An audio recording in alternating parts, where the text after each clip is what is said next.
முதல்ல அவருக்கு ஒரு வாழ்த்துக்கள். ஒரு இளைஞர் வந்திருக்கிறாரு, ஒரு பெரிய டீமோட வந்திருக்காரு, மக்கள் ஏகோபித்த ஆதரவோட இன்னைக்கு வந்து முதலமைச்சராக பதவி ஏற்றிருக்காரு. சி ஜோசப் விஜய் எனும் நான்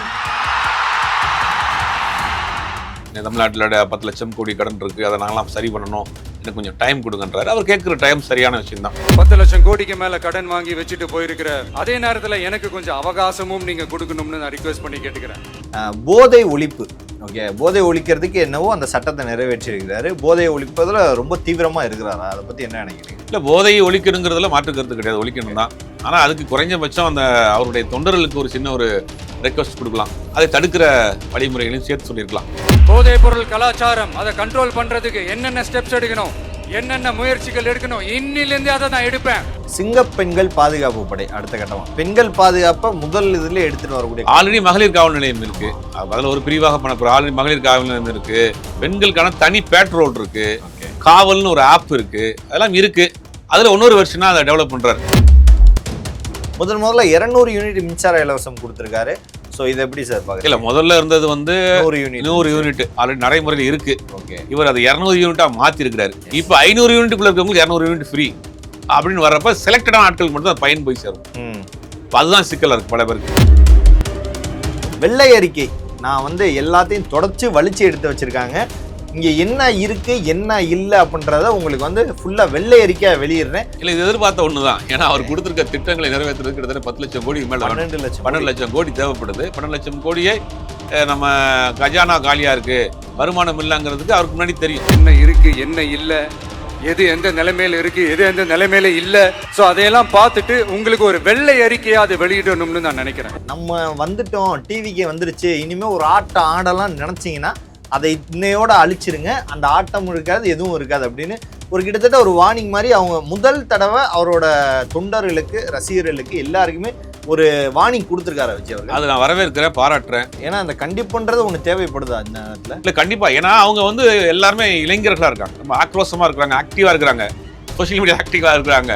ஆனால் அந்த ஆக்டிவ் இதெல்லாம் வந்து அரசாங்கத்துக்கு எந்த கெட்டவர் வந்து செங்கோட்டையன் அவர்கள் பதவி இருக்கும் போது விஜய் அவர்களுக்கு என்ன சவுண்ட் வந்துச்சோ அந்த சவுண்ட் அதுக்கப்புறம் செங்கோட்டையன் அவர்களுக்கு வந்துச்சு. செங்கோட்டையன் வரும்போது விஜய் அவர்கள் எல்லாருமே எந்திரிச்சன. ஒரு சீனியருங்க, ஒரு கிட்டத்தட்ட ஒரு 9 முறை 10 முறை எம்எல்ஏ, கிட்டத்தட்ட 77 இருந்து அரசியல் இருக்கிறாரு.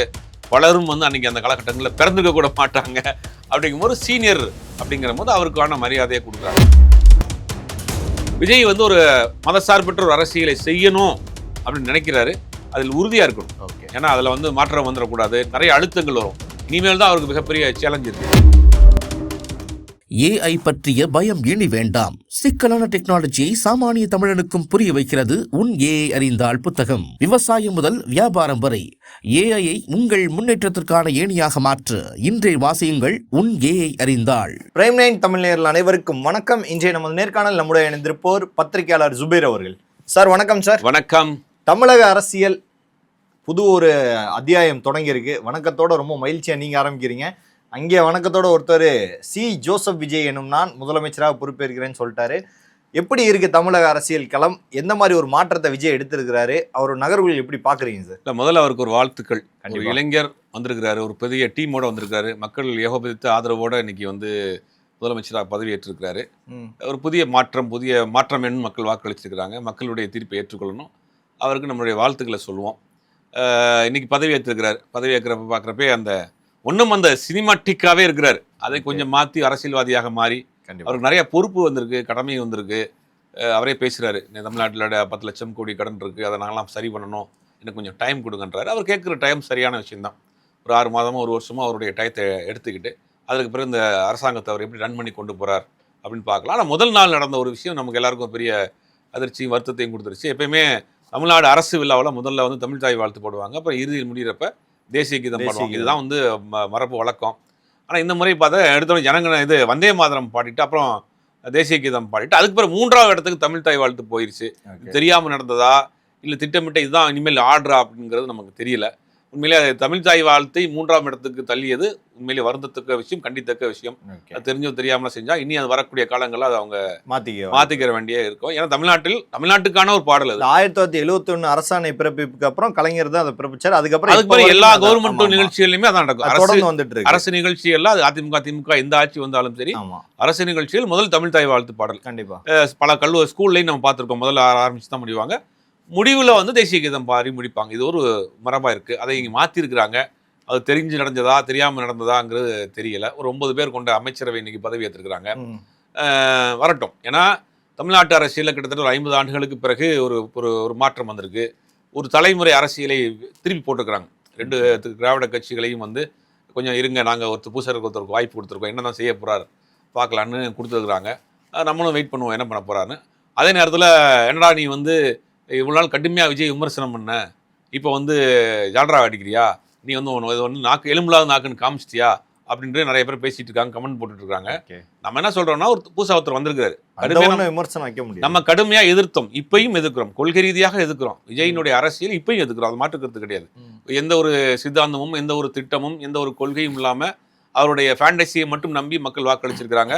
மக்கள் வாக்களிச்சிட்டாங்க. மக்களுடைய தீர்ப்பை நம்ம ஏற்றுக்கொள்ள வேணும், அதை வரவேற்கணும், அது அவங்களுடைய முடிவு. ஆனா அதே நேரத்தில் ஒரு அரசாங்கம் உருவாகிற பொழுது அரசாங்கங்கிறது சாதாரண ஒருத்தர் மட்டும் எடுத்துக்கூடிய முடிவு கிடையாது. அது அமைச்சரவை இருக்கு, அதிகாரிகள் இருக்கிறாங்க, பல துறைகள் இருக்கு.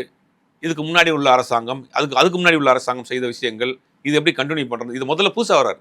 இது அவை தேடி கண்டுபிடிச்சு அதை வந்து ஒரு ரன் பண்ணி கொண்டு போறதுக்கே கொஞ்சம் நாள் ஆகும். எல்லாருமே புதுசா இருக்காங்க. அப்படிங்கும்போது அவருக்கான டயத்தை நம்ம கொடுப்போம். அதே நேரத்தில் தவறுகள் வர்றப்ப சுட்டி காட்டுவோம். நியாயமான முறையில், நேர்மையான முறையில், நாகரீகமான முறையில் அதை நம்ம சுட்டி காட்டுவோம். சாமானியனாக நம்ம செய்வோம் அந்த வேலையை. அதை விட்டுட்டு நீங்க வந்து ஜாரா அடிக்கிறீங்க, நீங்க வந்து சொம்பு தூக்குறீங்க, உடனே பாத்தியா எலும்பில்லாத நாக்குலாம் சொல்லல. நம்ம விமர்சனம் பண்ணோம், விஜயினுடைய அரசியலை விமர்சனம் பண்ணோம். உண்மையிலேயே அந்த ஒரு அவருடைய வழிமுறைகளாக இருக்கட்டும், அவர் செஞ்ச அந்த பிரச்சார யுக்திகளாக இருக்கட்டும், எதுவுமே நமக்கு வந்து உடன்பாடு இல்லாமல் இருந்தது. ஏன்னா நம்ம இதுவரைக்கும் அரசியல் காலத்தை ஒரு மாதிரி பார்த்துருக்கிறோம். ஒரு திட்டம் இருக்கும், புது அரசியலா இருந்துச்சு, அதனால நம்ம அதை விமர்சனம் பண்ணோம். ஆனா அதை மக்கள் ஏத்துக்கிட்டாங்க, கண்டிப்பா வாக்களிச்சுட்டாங்க. பெரும்பான்மை இல்லாட்டியும் கூட இன்னைக்கு பெரிய அளவில் இன்னைக்கு மக்கள் வந்து ஒரு 108 சீட் கொடுத்து அவரை வந்து இன்னைக்கு முதலமைச்சராக அமர வச்சிருக்காங்க. ரெண்டாவது இன்னொரு விஜய்கிட்ட பாராட்ட வேண்டிய விஷயம், அவருக்கு ஒரு ஆப்ஷன் இருந்துச்சு, என்டிஏங்கிற ஒரு ஆப்ஷன் இருந்துச்சு, அதிமுகங்கிற ஒரு கட்சி இருந்தது, வலதுசாரி பக்கம் கூட போகலாம அப்படின்னு இந்த முடிவை எடுத்திருக்காரு. அதுக்காக 4 நாட்கள் மிகப்பெரிய போராட்டத்தை நடத்திருக்காரு. அவர் நினைச்சிருந்தாருன்னா அந்த பக்கம் போயிட்டு எடப்பாடி பழனிசாமி அதிமுக துணை முதலமைச்சராக ஏதோ ஒரு டிபார்ட்மெண்ட்டை கொடுத்து ஈஸியா ஸ்மூத்தா பாஜக கூட சண்டை போடாம பண்ணிட்டு போயிருப்பாரு. ஆனா அதை வந்து வேண்டான்னு ஒரு முடிவு எடுத்து தமிழ்நாட்டில் ஒரு செக்குலர் பாலிடிக்ஸ் பண்ணணும்னு ஒரு முடிவு எடுத்திருக்காரு. அதுல வந்து அவர் உறுதியா இருக்கணும். ஓகே, இப்போ எடுத்திருக்காரு, அதுக்கு வாழ்த்துக்கள், பாராட்டுகள். 4 நாள் மிகப்பெரிய போராட்டத்துக்கு பிறகு தமிழ்நாட்டுக்கு கூடிய ஜனநாயக சக்திகள்லாம் ஒன்று சேர்ந்து போறாங்க. இவரை எதிர்த்து யாரெல்லாம் வந்து அரசியல் பண்ணாங்களோ ஒரு வாரத்துக்கு முன்னாடி எல்லாரோட ஆதரவு இவருக்கு தேவைப்பட்டுச்சு, அவங்களும் ஆதரவு கொடுத்துருக்காங்க. அப்ப 3 முறை திருப்பி அனுப்புறாரு ஆளுநர். என்ன நீங்க தமிழ்நாட்டில் தேர்ந்தெடுக்கப்பட்ட, அதான் தமிழ்நாட்டினுடைய அரசியல் பண்புங்கிறது. ஒருத்தருக்கு சிக்கல் வருது, நம்மளை எதிர்த்து அரசியல் பேசினார். இப்போ நீங்க இருக்கக்கூடிய பிசிகாவா இருக்கட்டும், கம்யூனிஸ்டா இருக்கட்டும், ஐஎம்எல்லா இருக்கட்டும், இவங்க எல்லாருமே எதிர்த்து வெற்றி பெற்றவர்கள், விஜய் வேணாம்னு வெற்றி பெற்றவர்கள். ஆனா விஜய்க்கு பெரும்பாலான 108 சீட் கொடுத்துட்டாங்க மக்கள். ஆனா அவரால் ஆட்சி அமைக்க முடியல. அப்போ ஜனநாயக ரீதியாக இவருக்கு ஆதரவு கொடுக்கணுங்கிற ஒரு முடிவு எடுக்கிறாங்க தமிழ்நாட்டிற்கு அரசியல் கட்சிகள். இவர் போறாரு, 3 முறை போறாரு, திருப்பி அனுப்புறாங்க. அப்ப அந்த கட்சி நிர்வாகிகளே போறாங்க, நாங்களாம் ஆதரவு இருக்கிறாங்க, உடனே பதவி பிரமாணம் செஞ்சு வைங்கன்னா வேற வழி இல்லாமல் செஞ்சு வைக்கிறாங்க.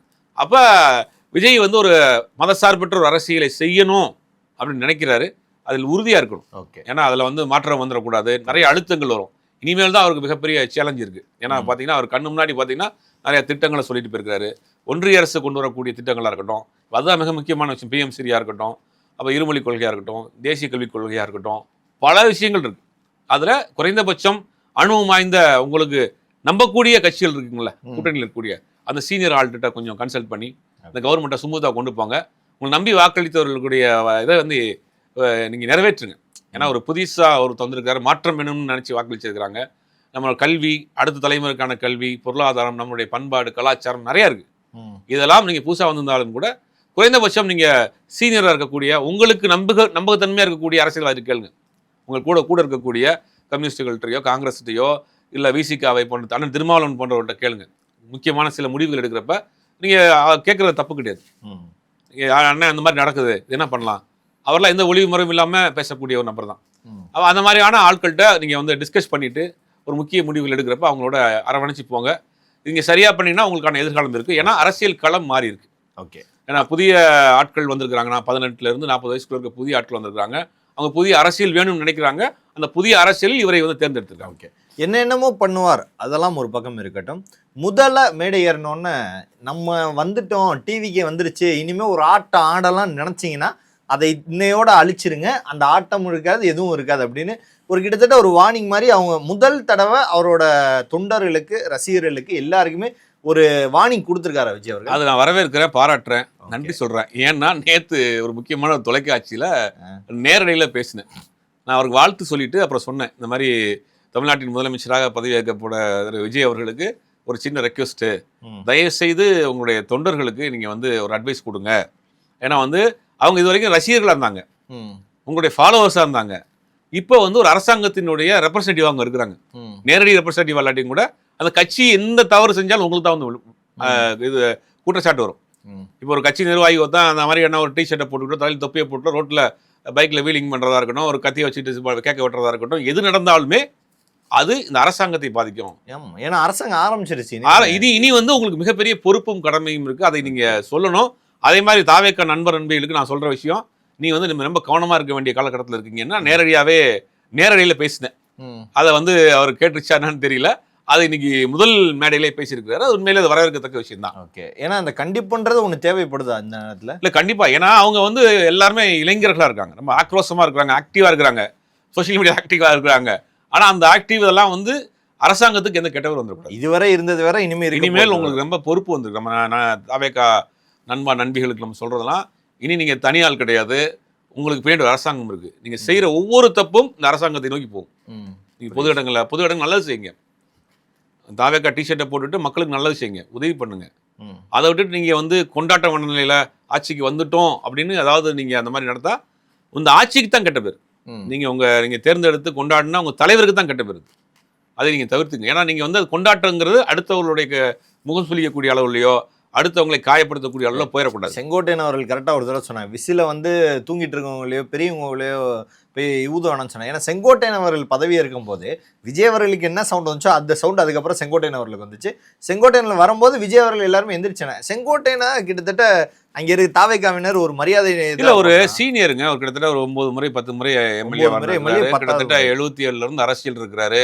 பலரும் வந்து அன்னைக்கு அந்த காலகட்டங்களில் பிறந்துக்க கூட மாட்டாங்க. அப்படிங்கும் போது சீனியர் அப்படிங்கிற போது அவருக்கான மரியாதையை கொடுக்குறாங்க. விஜயும் அந்த மரியாதையோடு அவர் வச்சிருக்கிறாரு. உண்மையிலேயே வரவேற்கத்தக்க விஷயம். அடுத்ததான் 3 கையெழுத்துக்கு வரும் சார். முதல் கையெழுத்து போதை ஒழிப்பு. ஓகே, போதை ஒழிக்கிறதுக்கு என்னவோ அந்த சட்டத்தை நிறைவேற்றியிருக்கிறாரு. போதையை ஒழிப்பதில் ரொம்ப தீவிரமாக இருக்கிறாரா? அதை பற்றி என்ன நினைக்கிறீங்க? இல்லை, போதையை ஒழிக்கணுங்கிறதுல மாற்று கருத்து கிடையாது, ஒழிக்கணும் தான். ஆனால் அதுக்கு குறைஞ்சபட்சம் அந்த அவருடைய தொண்டர்களுக்கு ஒரு சின்ன ஒரு ரெக்வஸ்ட் கொடுக்கலாம். தயவுசெய்து நம்ம நண்பா நண்பிகள் தாவேக்கா நிர்வாகிகள் யாரும் அந்த பழக்கத்துக்கு அடிமையாயிராதீங்க, உங்களுக்கு தெரிஞ்ச சர்க்கிள் யாராக இருந்தால் அவங்களை ரெக்கவர் பண்ணுங்க அப்படின்னு சொல்லிட்டு அதை தடுக்கிற வழிமுறைகளையும் சேர்த்து சொல்லியிருக்கலாம். ஓகே. நீங்கள் குறைந்தபட்சம் எம்ஜிஆர் என்ன பண்ணுவார்னா அவருடைய படங்களில் போதையை பயன்படுத்துகிற மாதிரியான காட்சிகள் நடித்ததே இல்லை. ஏன்னா நம்மளை பார்த்து அதை ஃபாலோ பண்ணிடுவாங்க அப்படிங்கிறது ரொம்ப தெளிவாக இருந்தார். இப்போ விஜய் குறைந்தபட்சம் அந்த அவங்க நண்பா நண்பிகள் விஜய் சொன்னால் கேட்பாங்க, கண்டிப்பாக கேட்பாங்க. என்ன சொன்னாலும் கேட்கக்கூடிய நபர்கள் நீங்கள் இருக்கிறாங்க. அப்போ அவங்களுக்கு விஜய் வந்து முடிந்த அளவுக்கு அதை நீங்கள் தவிர்த்துருங்க. அது உங்களை பாதிக்கும், உடல்நிலை பாதிக்கும், உங்கள் குடும்பத்தை பாதிக்கும், உங்கள் ஃப்ரெண்ட்ஸ் சர்க்கிள் யாராக இருந்தாலும் அவங்கள வந்து ரெக்கவரி பண்ணுங்க அப்படின்னு விஜய்க்கு ஒரு அட்வைஸாக அவங்களுக்கு கொடுக்கலாம். அட்வைஸ் மேலே அட்வைஸாக கொடுத்தா போர் அடிச்சிடும். போகிற போக்கில் அப்பப்போ சொல்லலாம். அதை இது வரைக்கும் சொல்ல இனிமேலாம் சொல்வார்னு நினைக்கிறேன். சிங்கப்பெண்கள் பாதுகாப்பு படை அடுத்த கட்டமாக பெண்கள் பாதுகாப்பை முதல் இதில் எடுத்துகிட்டு வரக்கூடிய ஆல்ரெடி மகளிர் காவல் நிலையம் இருக்குது, அதில் ஒரு பிரிவாக பண்ண ஆல்ரெடி மகளிர் காவல் நிலையம் இருக்குது. பெண்களுக்கான தனி பேட்ரோல் இருக்குது, காவல்னு ஒரு ஆப் இருக்குது, அதெல்லாம் இருக்குது. அதில் இன்னொரு வருஷனாக அதை டெவலப் பண்ணுறாரு. நானும் அதை கொஞ்சம் சிறப்பு கவனம் செலுத்த போகிறேன் அப்படிங்கிறாரு. அது ஆல்ரெடி இருக்கிறதுல தான் கொஞ்சம் மாற்றி பண்ணியிருக்காரு, வேறு ஒன்றும் அதில் பெருசாக இல்லை. அடுத்ததான் 100 யூனிட்லேருந்து 200 யூனிட் மின்சாரம் ஃப்ரீ. அதுக்கு வந்து ஏன்னா கொடுத்த திட்டங்களில் இருக்கக்கூடிய திட்டங்கள் இது ஒன்று. எதை முதல்ல செயல்படுத்துவார்? 2500 இலவச கட்டணத்தில் பிறந்த 200 யூனிட் இலவச மின்சாரம் இருந்துச்சு. முதல்ல 200 யூனிட் மின்சார இலவசம் கொடுத்துருக்காரு. ஸோ இதை எப்படி சார் பார்க்குறீங்க? இல்லை, முதல்ல இருந்தது வந்து 100 யூனிட் ஆல்ரெடி நடைமுறையில் இருக்குது. ஓகே, இவர் அதை 200 யூனிட்டாக மாற்றிருக்கிறாரு. ஆனால் முதல் 100 யூனிட்டுக்கு அதில் ஃப்ரீ. இப்போ 500 யூனிட்டுக்குள்ள இருக்கவங்களுக்கு 200 யூனிட் ஃப்ரீ அப்படின்னு வர்றப்ப செலக்டடான ஆட்களுக்கு மட்டும் அது பயன் போய் சேரும். இப்போ அதுதான் சிக்கலாக இருக்குது பல பேருக்கு.